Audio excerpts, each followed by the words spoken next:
Hello दोस्तों, नमस्कार। IIMA channel पे आपका स्वागत है। तो इस वीडियो में हम देखेंगे कि रिसेंट अपडेट क्या है और जो भी पॉजिटिव नेगेटिव न्यूज़ के बारे में। तो चलते हैं हम डायरेक्टली न्यूज़ के ऊपर। तो अभी हम आ गए हैं बहुत बड़ी ब्रेकिंग न्यूज़ के पेज के ऊपर, है ना। और न्यूज़ किसके रिगार्डिंग है? Ship building. किसके रिगार्डिंग है?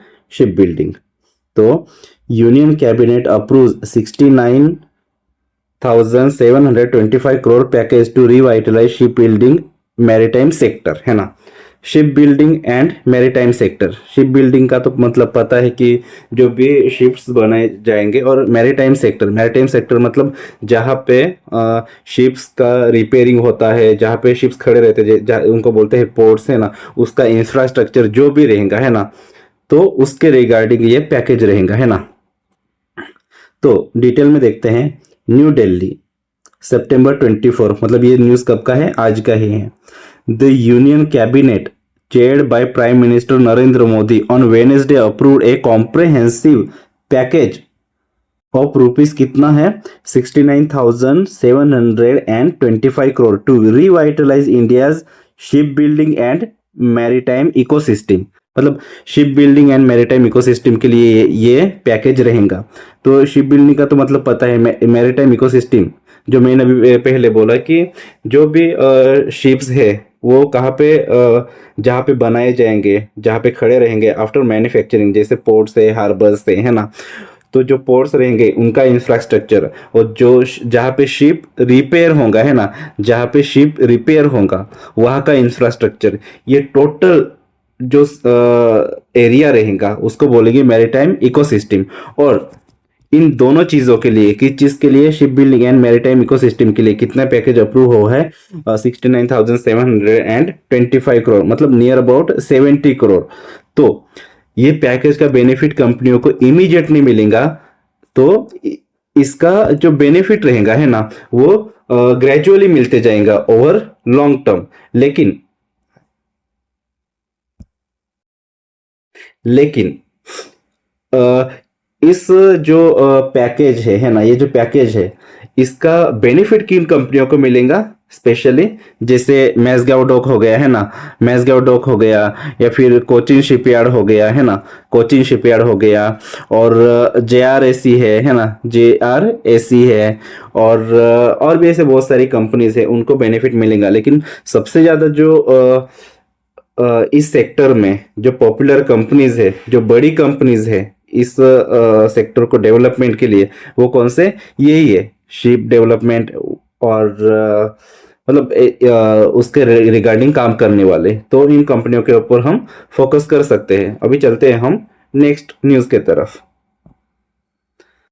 तो अभी है ग्लेनमार्क के रिगार्डिंग, है ना।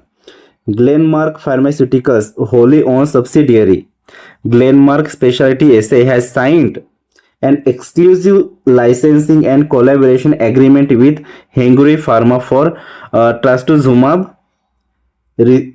rizetekab। मतलब इस मेडिसिन के लिए मतलब एग्रीमेंट मिला है ना।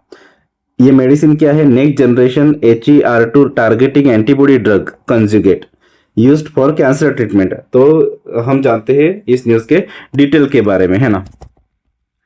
तो इसके रिगार्डिंग ग्लेनमार्क कंपनी के एक सब्सिडियरी कंपनी है। कौन सी सब्सिडियरी कंपनी? Glenmark speciality.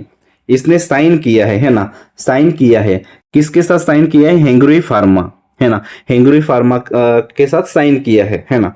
तो साइन किस चीज के लिए किया है? Licensing and collaboration agreement. मतलब ग्लेनमार्क फार्मा की जो सब्सिडियरी कंपनी है, इस कंपनी ने हेंगुरी फार्मा के साथ एग्रीमेंट किया है। किस चीज के लिए? परमिशन की, लाइसेंसिंग एंड कोलैबोरेशन के लिए। और इसमें क्या रहेगा कि जो ट्रास्टुजुमाब रिजेटेकियाब जो मेडिसिन है, जो कि कैंसर में यूज होती है ना, तो ये मेडिसिन किसने बनाया है? हेंगुरी फार्मा ने बनाया है। हेंगुरी फार्मा ने बनाया। हेंगुरी फार्मा क्या है कि चाइना बेस्ड एक फार्मास्यूटिकल एंड रिसर्च कंपनी है। तो ये जो मेडिसिन इस कंपनी ने बनाया है ना, और ये कंपनी से परमिशन ले रहा है। कौन ले रहा है? Glenmark pharma. किस चीज़ के लिए? कि ये जो मेडिसिन है ना, ये मेडिसिन बनाने के लिए और उसको बेचने के लिए, है ना। किस चीज़ के लिए? ये मेडिसिन बनाने के लिए और इसको बेचने के लिए, है ना। Under the deal, Glenmark will develop and commercialise the drug in most parts of the world excluding market such as the US, Canada, Europe, Japan and Russia and China. मतलब ये एग्रीमेंट में क्या होगा कि ग्लेनमार्क क्या करेगा, ये जो मेडिसिन है ना, ये जो मेडिसिन है, ये मेडिसिन को क्या करेगा, खुद ही मैन्युफैक्चर करेगा, मतलब खुद ही बनाएगा और खुद ही बेचेगा, कॉमर्शियलाइज करेगा, है ना। इंडिया मतलब वर्ल्ड के मोस्ट ऑफ पार्ट में एक्सेप्ट, मतलब ये जो मेडिसिन है ये ग्लेनमार्क वर्ल्ड के हर एक पार्ट में बेच पाएगा। लेकिन कहाँ पे ये मेडिसिन ये मार्केटिंग नहीं कर पाएगा या फिर बेच नहीं पाएगा? यूएस में, कनाडा में, Europe, Japan, China and Russia में ये मेडिसिन ग्लेनमार्क बेच नहीं पाएगा, है ना। तो ये जो एग्रीमेंट हुआ है, तो ये मेडिसिन किसने बनाया हुआ है? हेंगरुई फार्मा ने। किसने? हेंगरुई फार्मा ने। तो इस चीज के लिए ग्लेनमार्क फार्मा को कुछ फीस वगैरह पे करना पड़ेगा हेंगरुई फार्मा को। तो इसमें है कि दी company will pay Hengrui pharma and upfront payment of $18 million. मतलब इमीडिएटली इस डील के लिए ग्लेनमार्क फार्मा को 18 मिलियन पे करना पड़ेगा हेंगरुई फार्मा को, with additional regulatory and commercial milestone payment of up to 1.093 billion, है ना। इसका मतलब ये है कि regulatory and commercial milestone payment, इसका मतलब ये है कि धीरे धीरे जैसे डेवलपमेंट होते जाएगा, जैसे मेडिसिन मार्केट में आते जाएंगे, ऐसा धीरे धीरे करके ग्लेनमार्क फार्मा को कितना पेमेंट देना पड़ेगा? ये इतना, है ना, 1.093 बिलियन। मतलब टोटल ये डील 1.093 बिलियन का रहेगा, मतलब धीरे धीरे करके ये पेमेंट देना पड़ेगा। Hengrui will also receive royalties based on net sales within the licence territory. मतलब जितना भी लाइसेंस का जो टाइम पीरियड रहेगा, है ना, इसमें ग्लेनमार्क फार्मा को क्या करना पड़ेगा? जितना भी जो नेट सेल रहेगा उसका रॉयल्टी बेस्ड मतलब जितना भी जो सेल होगा ये मेडिसिन का, है ना, ये वाली मेडिसिन का, उसका जो भी रिवेन्यू रहेगा वो भी ये जो कंपनी है हेंगरुई फार्मा, इनको देना पड़ेगा। तो ये ग्लेनमार्क फार्मा के लिए अच्छा न्यूज़ है कि न्यू मेडिसिन बनाएगा और अल्टीमेटली कंपनी का रिवेन्यू बढ़ेगा। तो चलते हैं हम अभी नेक्स्ट न्यूज़ के तरफ। नेक्स्ट न्यूज़ है ल्यूपिन के रिलेटेड, है ना। Global pharma major Lupin on Wednesday मतलब आज की ही न्यूज़ है। said it has received tentative approval from the United States Food and Drug Administration मतलब US FDA for its generic version of an HIV drug। तो और ये HIV ड्रग कौन सा है? The product bictegravir, emtricitabine and tenofovir alafenamide tablet will be manufactured at Lupin's Nagpur facility. तो news का मतलब क्या है कि ये जो मेडिसिन है, कौन सा मेडिसिन है? ये वाला।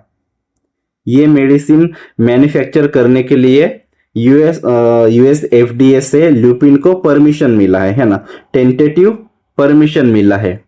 और ये मेडिसिन किस चीज़ के लिए यूज होता है? HIV, है ना, HIV के ट्रीटमेंट के लिए मेडिसिन किस चीज़ के लिए यूज होता है? HIV के लिए, है ना। और ये मेडिसिन कहाँ पे बनाई जाएगी? ल्यूपिन के जो भी नागपुर में फैसिलिटी है, नागपुर में कंपनी है, वहाँ पे बनाई जाएंगी। तो ल्यूपिन के लिए ये बढ़िया न्यूज़ है ना। तो जैसे जो भी न्यूज़ अपडेट मिलते हैं और जो भी पॉजिटिव या जो भी निगेटिव न्यूज़ जैसे भी रहेंगे, लेकिन नेक्स्ट डे के लिए इन कंपनियों के शेयर प्राइस के ऊपर हम फोकस कर सकते हैं। हाँ, ये बात अलग है कि प्रेजेंटली जो मार्केट में निगेटिविटी चालू है, तो इसमें यह भी हो सकता है कि पॉजिटिव न्यूज़ भी रहेगा किसी कंपनी के रिगार्डिंग, लेकिन फिर भी मार्केट या फिर शेयर प्राइस गिर सकता है। लेकिन ये अपने को अगर पता रहेगा कि कंपनी को ये कॉन्ट्रैक्ट मिला है या फिर ये डील हुआ था, तो इसका अल्टीमेटली इम्पैक्ट किस पे आएगा? कंपनी के प्रॉफिट के ऊपर। और प्रॉफिट अगर बढ़ेगा तो अल्टीमेटली कंपनी का जो शेयर है, शेयर प्राइस है, वो भी इंक्रीज होगा। तो ऐसे ही वीडियोस के लिए इस चैनल पे आप बने रहिए, और ऐसे ही न्यूज़ अपडेट के लिए आप बने रहिए, और चैनल को सब्सक्राइब कीजिए, मुझे मोटिवेट कीजिए, और कमेंट में बताइए कि किसी कंपनी के डिटेल के बारे में आपको जानना है, या फिर किसी न्यूज़ के रिगार्डिंग आपको डिस्क्रिप्शन चाहिए, एक्सप्लेनेशन चाहिए, तो आप इस चैनल पे बने रहिए, है ना। और ये जो चैनल है ये टोटली एक एजुकेशन पर्पस के रिगार्डिंग है, ना कि किसी शेयर के या किसी कंपनी के एडवाइस के लिए। और किसी भी कंपनी में आपको अगर इन्वेस्ट करना है तो प्रॉपर आप उस कंपनी के फंडामेंटल्स के स्टडी कीजिए, है ना, और किसी फाइनेंशियल एडवाइज़र से एडवाइस लीजिए, उसके बाद ही उस कंपनी में आप इन्वेस्ट कीजिए। तो मिलते हैं नेक्स्ट वीडियो में, तब तक के लिए बाय बाय।